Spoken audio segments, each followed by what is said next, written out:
Hello भक्तों, श्री शिवाय नमस्ते। मैं अनीता यादव कोटा शिक्षा नगरी में आपका स्वागत करती हूँ। आज का ब्लॉग करते हैं स्टार्ट। और आज हमारा सफ़र है ट्रेन का। और ट्रेन से में बैठे बैठे हमको सामने कुछ दिखा। मैंने कहा कितना बड़ा क्या बना हुआ है भाई, होगा कुछ। और बैठे बैठे थक गए हैं, एक रात एक दिन हो गया है। और भोपाल तो मुझे पता नहीं कब पहुँचाएगी ये ट्रेन, कुछ पता ही नहीं चल रहा। कह रहे हैं कि 2 ढाई 3 घंटा लेट है। अगर ये बस ट्रेन मुझे लेट पहुँचाएगी ना भोपाल, तो मेरी तो बस छूट जाएगी। और फिर मैं कोटा के लिए कैसे करूँगी, क्या कुछ समझ फाइनली नहीं आ दोस्तों रहा मेरे गाइस। साथ वही हुआ जो मैंने सोचा था। हाँ ना, मेरी बस थी रात को यहाँ से 10 बजे। 8 बजे मुझे भोपाल उतार देती ट्रेन, तो मेरी 10 बजे बस थी। और 10 बजे मेरी बस छूट गई है और मैं पहुंची हूँ यहाँ रात की 11:30 बजे। तो फिर मैंने बाहर जाकर रूम लिया और रूम लेने के बाद में नाइट यहीं रुकी। और उसके बाद में सुबह भोपाल 9 बजे वाली ट्रेन में बैठी हूँ। और यहाँ आज है अपने क्या बोलते हैं शिवरात्रि। तो शिवरात्रि पे सिरोल और उज्जैन के लिए ट्रेन में इतनी भीड़ है कि क्या बताएं आपको, पैर रखने की जगह नहीं है। रिजर्वेशन भी लोकल हो ट्रेन गया तो है। सिरोल खाली हो गई है और और आधी देखो ट्रेन महाकाल खाली हो गई है। अब जाके इसमें थोड़ी सी पैर रखने की जगह हुई है। और हमारा सफ़र तो अभी शाम तक का है गाइस। तो शाम को 5 बजे पहुंचेंगे तो कोटा। फिर मैं पहुंच गई हूँ कोटा। और कोटा पहुंचने के बाद मैंने कोई वीडियो शूट नहीं करी। और उसके बाद में शाम को 9 बजे आई हूँ मंदिर। तो मंदिर में चल रहे हैं भजन संध्या और भोले बाबा की बारात निकल गई, मैंने मिस कर दी, मुझे बहुत दुख हो रहा है। और ये सजा हुआ है हमारे भोले बाबा का मंदिर और सारी बहनें कर रही है भजन संध्या। और मैंने सोचा चलो दर्शन तो करी आए आज। तो कितना सुंदर मंदिर सजा रखा है और बैलून वगैरह का डेकोरेशन। धीरे धीरे भोले बाबा अपनी महिमा खुद सुधार रहे हैं। और धीरे धीरे हमारे मंदिर पर बहुत कुछ होने लग गया गाइज। पर मुझे आज बहुत दुख हो रहा है क्योंकि मैं ना इतनी थक गई थी ना। तो 2 दिन 2 रात का सफ़र हो गया था मेरा। तो मैं आते ही सो गई। और मेरे फ़ोन भी करा था मेरी फ्रेंडों ने बेचारियों ने, और मैसेज भी डाला था, मैंने देखा नहीं और मैं सो गई ना। मैं तो परेशान हो गई थी जो। फिर मैंने सोचा कि चलो हो आते हैं थोड़ी सी देर मंदिर। तो भोले बाबा कैसे लग रहे हैं हमारे, बहुत प्यारा डेकोरेशन हो रहा है। हम अंदर जा नहीं सकते। और पगड़ी लगा रखी है, देखो चुनरी वाली, बहुत सुंदर लग रहे हैं भोले बाबा। आज पहले बार पगड़ी लगाई है। और इधर छोटे छोटे बच्चे भोले बाबा के जो बने थे ना, वो उनके नंदी वगैरह सब जो बच्चे मस्ती कर रहे हैं। और इधर महिलाएं डांस भी कर रही है भोले बाबा के, इन पर नृत्य बोलते हैं इसको। तो वही कर रही है और भजन गा रही है। और ये चलेगा कम से कम रात की 11 बजे तक। तो आपको भी आनंद दिलाते हैं हमारी यहाँ के भजन संध्याकारी हमारे सीनियर आंटी जी। ये बहुत मस्ती रहते हैं हमारे साथ, जबकि जैन बढ़िया है। पर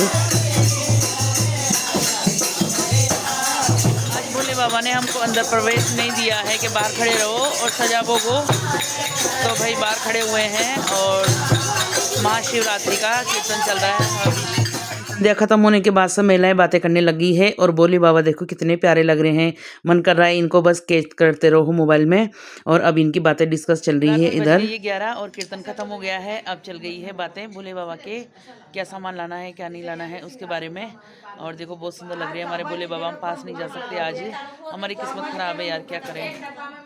ये भी करनी पड़ती है क्योंकि हम क्या है फूलों की माला बनाते हैं हर बार, तो इनमें बहुत समय लगता है। और कोई महिलाएं आती है कोई नहीं आती है ना। तो फिर इस वजह से कह रहे हैं कि अगले साल ओरिजिनल माला लाएंगे, बनी हुई जो आती है मार्केट में, उसको ला के रखेंगे तो तुरंत लगाने का काम रहेगा। तो इसी बारे में चर्चा चल रही है और मीटिंग चल रही है कि भाई अगली बार ऐसा करेंगे। Hello everyone, good morning, Radhe Radhe सुबह की। और वापस कोटा आ गए हैं और आज से नया ब्लॉग स्टार्ट हो गया है घर का। तो भाई देखो सुबह की बज गई है 8:30 बज गई और हम नहाकर आ गए हैं। और अब करेंगे घर का काम, बहुत सारा काम पड़ा है आज हमारे पास। तो चलो भाई लग जाते हैं फटाफट से। बस कुछ नहीं किया है, बालों में क्लेचर लगा लिया है, बिंदी लगा ली है, थोड़ी शकल सही हो जाए। और आपको मेरा फेस दिख रहा होगा कितना डल हो गया है ना, बहुत ऐसी थकान लग रही है कि जैसे कोई बीमार हो गई हूँ मैं। और अब लग जाते हैं काम करने। देखो काम पड़ा हुआ है सारा, झाड़ू पोछे सब पड़ा हुआ है अभी। तो फटाफट से पहले झाड़ू पोछे कर लेते हैं, ठीक है। हेलो एवरीवन, रात की बज गई है 8:10 हो गए हैं। और हम थोड़ा सा उठे हैं अब क्योंकि मन ही नहीं कर रहा था, दिन भर हो गए सोए हुए। और मन तो बिल्कुल सही नहीं है, इतना पेन हो रहा है ना कमर में, ऐसा लग रहा है जैसे कोई बीमार हो गई हूँ मैं बस। क्योंकि सीने में कुछ दर्द हो जाता है ना अपने शरीर के अंदर, तो वो इतना बीमार कर देता है कि मन ही नहीं करता किसी काम करने का। मगर हमारे कपड़े फैले हुए हैं ऐसे कैसे ही। और ये बैग भी धोने हैं, तो सोच रही हूँ कि चलो पहले सामान निकाल के जमा देती हूँ। और फिर उसके बाद क्योंकि करना पड़ेगा ये तो, है ना, चाहे कुछ भी हो। आराम करने की ज़रूरत नहीं है भाई, लग जाओ अपना काम करने में, ठीक है। तो भाई चलो फटाफट से पहले सामान जमा देते हैं। नेहा के वहाँ पर तो क्या है, रूम भी बड़ा और कलर वाइट है ना। और बड़ा रूम और 2 ट्यूबलाइट है और कलर भी वाइट। तो उन 2 ट्यूबलाइट में इतना रोशनी रहता है कि मतलब ना बस। और मेरे यहाँ पर सारी लाइटें हो गई है बेकार। तो अब मैं बुलाऊंगी ऑपरेटर को और लगवाऊंगी इसमें बड़ी ट्यूबलाइट ताकि मुझे रोशनी मिल सके और मैं अच्छी अच्छी वीडियो बना सकूं। ठीक है, तो चलो बैग खाली कर लेते हैं। मैं ना बच्चों की तरह कॉपियाँ और किताबें खरीदती रहती हूँ, बेटी बेटी क्या करूँ। तो मैं जा रही थी ना नेहा के वहाँ, तो मुझे एक बुक बेचने वाला आया ना, तो मैंने खरीद ली बच्चों की तरह, देखो छोटी सी, क्योंकि मैं भी छोटी बच्ची हूँ ना, पढ़ती हूँ इसलिए। स्वेटर वगैरह वहाँ पर तो जरूरत थी, अब यहाँ पर तो ख़त्म हो गई है, तो अभी इन सबको कल धोएंगे और धोने के बाद इनको वापस पैक करेंगे, क्योंकि यहाँ की सर्दी ख़त्म हो गई है। और नेहा के वहाँ तो हमेशा ही रहती है, सबको पानी में निकालेंगे इनको एक बार और ख़त्म करेंगे इनका काम गाइस। मैं सोच रही थी मेरा ये वाला ना स्टैंड घूम गया, बट हैंग आउट मिल गया, इसी में पड़ा था, क्योंकि मैंने निकाला ही नहीं, लेके तो मैं इतने सारे सामान गई थी, निकाला कुछ भी नहीं वहाँ पर। ठीक है गाइस, तो मेरा सामान भी मिल गया। एक एक एक एक बैग खाली करने पड़ेंगे भाई।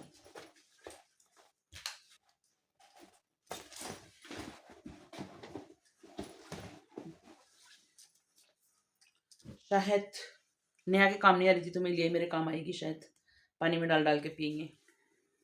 एक माँ है ना, वो बहुत कुछ सोचती है अपने बच्चों के लिए, बहुत कुछ करती है। जब से वो पेट में पड़ते हैं ना, जब से जन्म देने से लेकर उनको पाल पोस के पढ़ा लिखा कर और अपने पैरों पर खड़े करके और उनकी शादी ब्याह तक, है ना, छोटी सी बात में मैंने पूरी बात बता दी आपको। पर फिर जब कोई बातें दिल पर लग जाती है ना, तो फिर बहुत बुरा लगता है यार। इसलिए सब बच्चों को अपने माँ बाप का ख्याल रखना चाहिए, उनकी छोटी छोटी बातों को समझना चाहिए, ना कि उनके ऊपर शेर बनकर और तांडव करना चाहिए। पर भाई आज के ज़माने में वो सब कुछ नहीं बचा है, सब खत्म हो गया है, पता है। बस बचा है तो लालच, और कुछ नहीं बचा गाइस।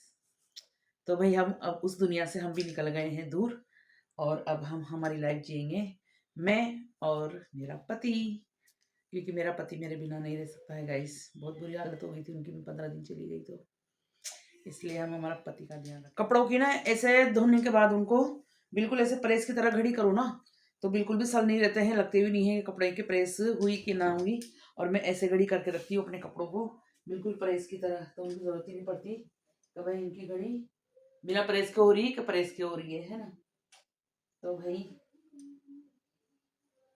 करते हैं कपड़ों की शानदार घड़ी बिना प्रेस की तरह, ठीक है।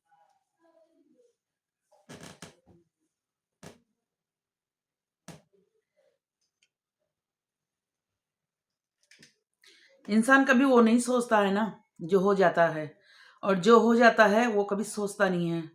तो भाई ये दुनिया इतनी बेरहम बेदिल है कि कुछ समझ में नहीं आता कब क्या हो जाता है, किस मोड़ पर क्या हो जाए, किसी को कुछ नहीं पता है गाइस।